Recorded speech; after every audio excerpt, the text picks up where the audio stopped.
तहरीम, मीठा खाना है?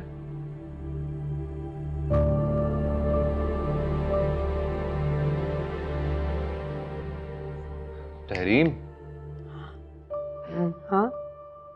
ये आजकल किन ख्यालों में खोई रहती हो तुम? नहीं, बस वैसे ही कुछ सोच रही थी।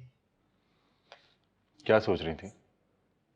तुमने नोटिस किया है, जब से भाई के वहाँ बच्चा हुआ है, सब हमसे भी एक फैमिली की एक्सपेक्टेशंस रखने लग गए हैं। हाँ तो लोग तो बातें करते ही है ना, इट्स नॉर्मल।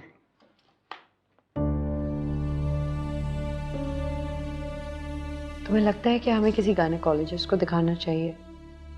कोई प्रॉब्लम हो तो। तहरीम, मुझे हैरत हो रही है कि तुम ऐसी बातें भी सोच सकती हो। बैठे बिठाए तुम्हें खामखा ही वहम हो रहे हैं। ये वहम की क्या बात है ज़ैन? लोग तो शादी के 1 महीने बाद जाते हैं कंसल्ट करने के लिए गायनेकोलॉजिस्ट से, तो हम क्यों नहीं जा सकते? तुम बिल्कुल पागल हो। बैठे बिठाए पता नहीं क्या सोचती रहती हो। ये मेरी बात का जवाब नहीं है ज़ैन। अच्छा, चले जाएंगे। खुश? बहुत खुश।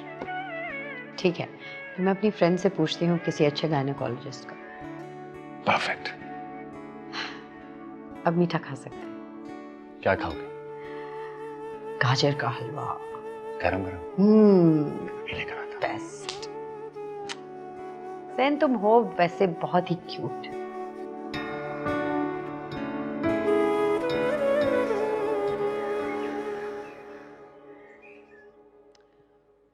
तहरीम कहीं गई है बेटा?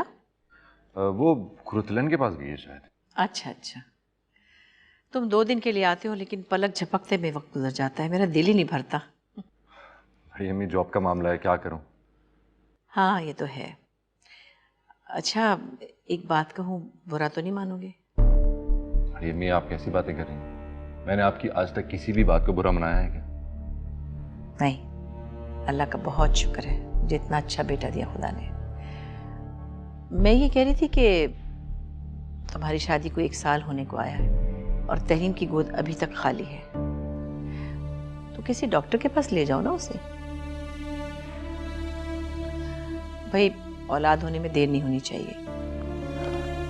बड़ी अम्मी, हम देखो ना, तुम इन नज़ाकतों को नहीं समझते, तुम तो मर्द हो, लेकिन मैं तुम्हारी माँ हूँ। मेरा बहुत जी चाहता है तुम्हारी औलाद को देखूँ, उसकी खुशियाँ देखूँ, अपनी गोद में खिलाऊं, और फिर इस घर को भी तो वारिस चाहिए ना। जी। तो तुम फिर अपने तरीके से तहरीम को समझाओ और किसी अच्छे से डॉक्टर के पास ले जाओ।